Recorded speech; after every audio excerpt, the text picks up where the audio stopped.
Você aí já parou para pensar o porquê o predador é uma das criaturas mais temidas do cinema? Não é só o visual brutal, nem as armaduras futuristas, é o corpo, a biologia, a máquina de caça perfeita que ele é, criada não só para eliminar, mas também para dominar. No vídeo de hoje a gente vai desmontar todo esse monstro parte a parte e a gente vai entender como funciona a anatomia, o comportamento, a cultura e até a questão das fêmeas, que eu andei vendo alguns comentários de vocês aí, falando do que elas vivem, o que elas comem e tudo mais. Vou contar a diferença entre os machos e as fêmeas. E se você achava que já conhecia tudo sobre os reality, se prepara, porque o que vem pela frente aí vai te surpreender. Então, bora pro vídeo. E aí pessoal, tudo bem com vocês? Se você não me conhece, acabou de chegar aqui no canal, bem-vindos, eu sou a Tayla Moitinho. Antes de começar aqui, eu tenho um recadinho rápido pra vocês. Se você curte esse tipo de conteúdo, se inscreve aqui no canal, isso é muito importante, e assim eu vou poder trazer mais vídeos como esse aqui pra vocês. Agora bora pro que interessa. Então bora começar pelo básico aqui, a força. Os predadores são absurdamente fortes, ágeis e têm uma resistência quase inacreditável. Eles aguentam impactos que seriam fatais para os humanos. E não é só isso, eles ainda têm garras afiadas e mandíbulas que, assim, eu acho uma loucura. Eu acho eles super feios, mas eu adoro. Eles estão no meu coração, tá? Mas uma coisa eu queria falar aqui com vocês. Eles não são invencíveis. A gente já viu os predadores sendo decepados, decapitados, e ainda assim eles seguem lutando enquanto dá. Eu sei que vai ter gente me xingando aí, pode falar. Falando sobre a estrutura óssea que tem a ver com isso, é mais densa que a dos humanos, e eles conseguem se regenerar em um ritmo assim surpreendente. Um dos exemplos disso que eu já falei aqui no canal é o predador Ahab. Ele teve o braço quebrado aí pelo engenheiro e poucos dias depois já estava recuperado. E sobre a pele deles também, ela pode ser espessa, resistente e em alguns casos à prova de balas. Cada indivíduo pode ter textura e colorações diferentes, mas no geral essa camada de proteção natural serve como uma armadura biológica. E para complementar, alguns ainda têm espinhos no peito, nos braços e até o Dreadlocks, o que dá vantagem tanto na ofensiva quanto na defensiva. Curiosamente, eles não costumam usar armaduras cobrindo o corpo todo, eles preferem usar apenas uma malha de rede que ajudam na camuflagem e também para se mover de forma mais livre e silenciosa. A ideia é se integrar ao ambiente, não chamar atenção. E como bons caçadores que eles são, eles têm um gosto estranho que a gente já sabe, que é colecionar os crânios e ossos das vítimas como troféus, inclusive de outros predadores se for necessário. O que seriam os Dreadlocks e o que eles significam? Pode parecer só um detalhe visual, estiloso, mas os Dreadlocks desse ser aí têm um significado mais importante do que você imagina. Para começar, eles não estão ali só por estética. Esses cabelos longos funcionam como órgãos sensoriais, ou seja, ajudam os predadores a sentir variações de temperatura e pressão ao redor. Pois é, quando eu pesquisei sobre, até eu fiquei sem acreditar. É como se cada Dreadlock fosse um pequeno radar natural, permitindo que ele perceba mudanças sutis no ambiente, que é algo essencial para quem depende do elemento surpresa em uma caçada.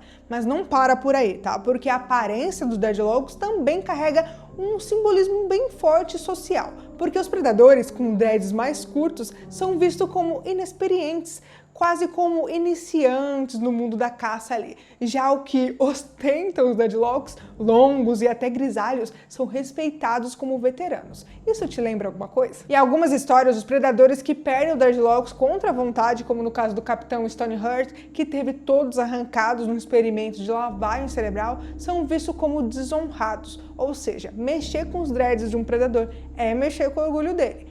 E claro, eles também ajudam na camuflagem, aquela aparência selvagem e o tanto assustadora não é só intimidação, é estratégia. As mandíbulas do predador são de enfeite? Nada disso. Se tem uma coisa que marca a aparência do predador logo de cara, é isso, né? São mandíbulas abertas em 4 partes com presas afiadas que parecem prontas para despedaçar qualquer coisa. Mas será que elas são só uma questão de estética alienígena? Pior que não, a mandíbula do predador em vários casos já foi vista abrindo a boca de forma exagerada para devorar presas inteiras e sim, elas também servem para esmagar ossos, literalmente. Em alguns momentos nos filmes e nos quadrinhos, essas mandíbulas já foram usadas como métodos de execução. Eles simplesmente prendem o inimigo entre as presas e arrancam a cabeça num movimento só. Agora, uma curiosidade que pouca gente sabe, que mesmo com toda essa força, os predadores não usam as mandíbulas para se comunicar. O som que eles fazem lá, que lembra os estalos das garras da lagosta, pode até dar medo em qualquer um que ouça, mas é mais um efeito colateral dos movimentos do que uma linguagem propriamente dita. E apesar de parecerem indestrutíveis, essas mandíbulas também têm as suas vulnerabilidades. Já teve predador que perdeu uma delas em combate e não, elas não cresceram de novo, tá? Ou seja, se quebrar, já era, não vai ter outra. Além da função também física, as mandíbulas têm os sensores térmicos embutidos, o que ajuda ainda mais na caçada. O predador não depende só da visão infravermelha, ele consegue detectar o calor do corpo da vítima usando vários recursos do corpo. E isso é um dos motivos pelos quais os predadores são considerados um dos caçadores mais mortais do universo, porque assim, ele tem vários recursos, né? Quanto tempo vive um predador? Essa é uma pergunta que, assim, intriga muita gente. Afinal, quanto tempo vive uma criatura como um predador? Bom, a verdade é que não existe uma resposta exata. Mas o que a gente sabe, com base nos filmes, quadrinhos e jogos, é que esses caçadores podem viver por séculos e até milênios. Tem um personagem chamado Galacta, eu acho que é assim que fala o nome, se eu estiver errada podem corrigir aí, que é citado como um dos mais antigos da espécie. Ele já participou de incontáveis guerras e caçadas ao longo de milhares de anos. Mas claro, a vida de um predador não é nada tranquila. Eles estão sempre no campo de batalha, enfrentando perigos de todos os tipos, de xenomorfos até humanos armados até os dentes. E mesmo assim, muitos sobrevivem por muito tempo. Com o passar dos anos, o corpo dele muda. A pele começa a enrugar, os dreadlocks começam a ficar grisalhos, os reflexos já não são mais os mesmos e mesmo envelhecidos continuam sendo caçadores perigosos e muitas vezes ainda mais letais por conta da experiência acumulada. O que impressiona é que mesmo após perder membros, presas ou até um olho, muitos continuam em atividade. Eles têm uma resistência física absurda e os ossos se regeneram rápido, embora eles não sejam imortais. E o mais curioso é que, diferente dos humanos, a velhice para eles não significa fraqueza. Um predador mais velho pode muito bem ser mestre de caça, temido até pelos mais jovens. A idade traz cicatrizes, sim, mas também sabedoria e uma precisão mortal. Eles conseguem regenerar membros perdidos, como o braço ou uma perna? A resposta é que a maior parte das vezes não. Apesar de serem extremamente resistentes e conseguirem aguentar ferimentos absurdos, eles não têm capacidade de regenerar membros inteiros. Já teve predador que perdeu o braço ou até parte do rosto e continuou lutando, mas esses ferimentos não se curaram com mágica. O corpo deles cicatrizam bem sim, e até relativamente rápido, mas quando um pedaço é arrancado, ele não volta mais. O que eles podem fazer é usar uma substância lá que eles têm que serve como um tipo de gel medicinal. Esse composto ajuda a estancar o sangramento, evita infecções e alivia a dor. Em Predador 2, por exemplo, a gente vê um predador usando isso depois de se ferir gravemente. É quase como um kit de primeiros socorros para eles. E aqui vai uma curiosidade interessante, mesmo sem regenerar as partes perdidas, eles continuam em combate. Ou seja, perder um membro não significa desistência. Tem predador que já enfrentou inimigos só com uma mão ou com uma mandíbula quebrada e ainda assim venceu.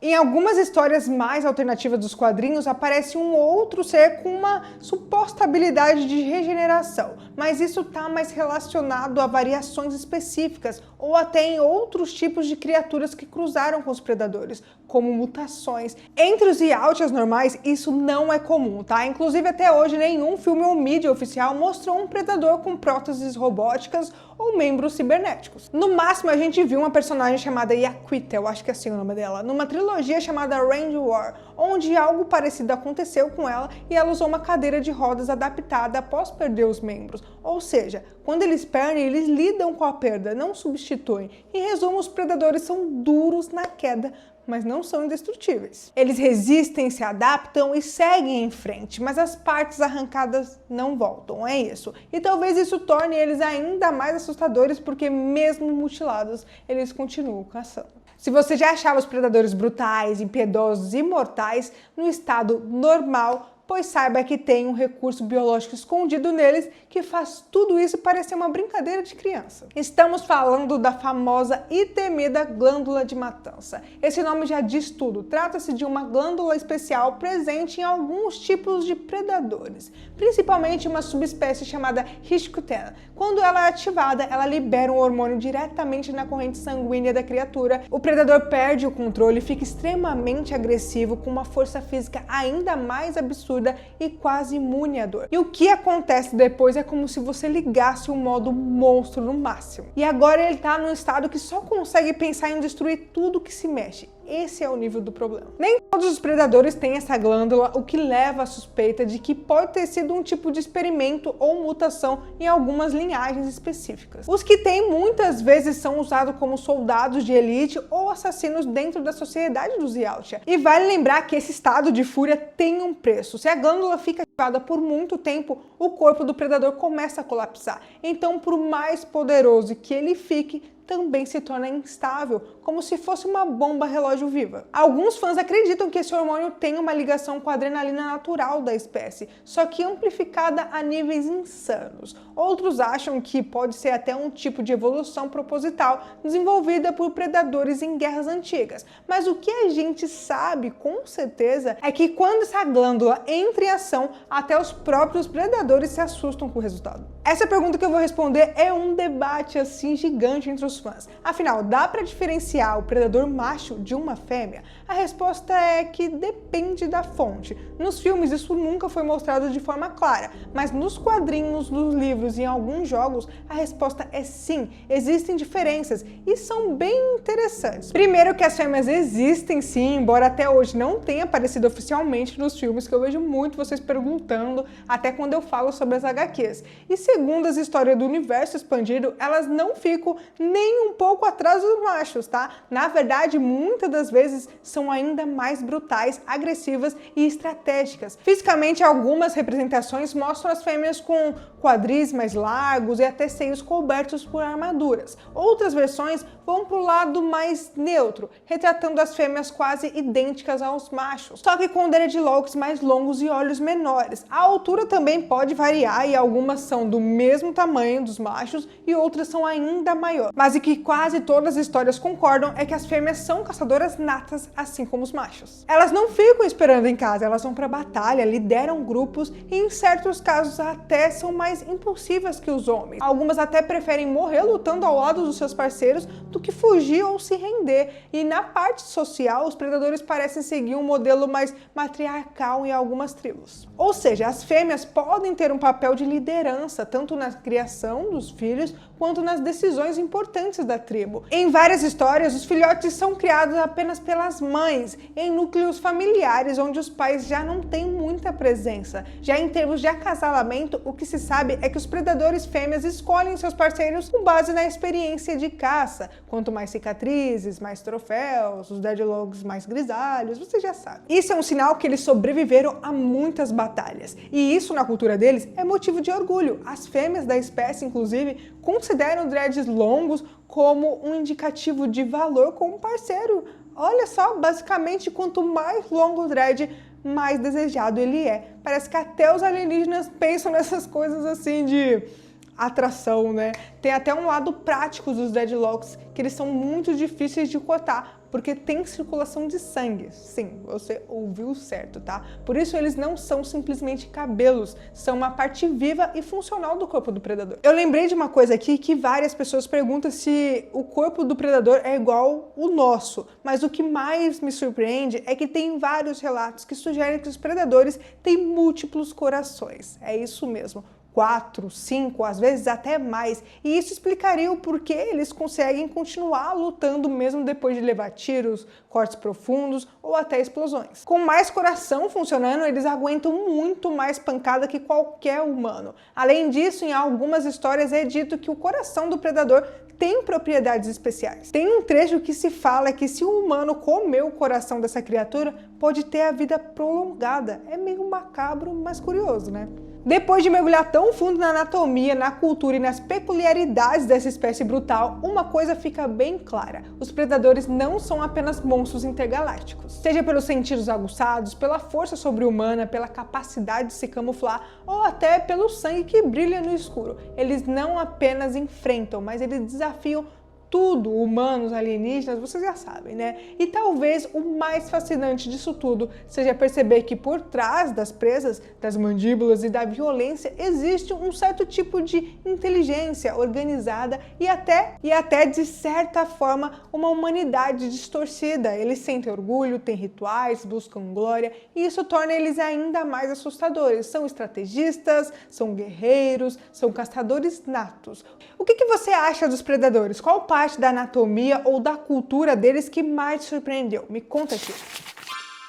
E se você ficou até aqui, já deixou o like, se inscreve aqui no canal e já me segue lá no Instagram pra ficar por dentro das novidades sobre filmes e séries. Galera, um recadinho rápido aqui pra vocês. Agora aqui no canal tem um clube de membros aqui no YouTube mesmo, então se você gosta do que eu faço, quiser dar aquela força pro meu trabalho continuar, é só dar uma olhadinha no link que vai estar aqui na descrição. Dependendo do nível de amigo, o seu nome pode aparecer aqui na tela no próximo vídeo. Aí tem mais conteúdo incrível esperando por você. É só clicar no vídeo que vai estar aparecendo aí na tela agora. E bom, por hoje é isso. Um grande abraço e até o próximo vídeo.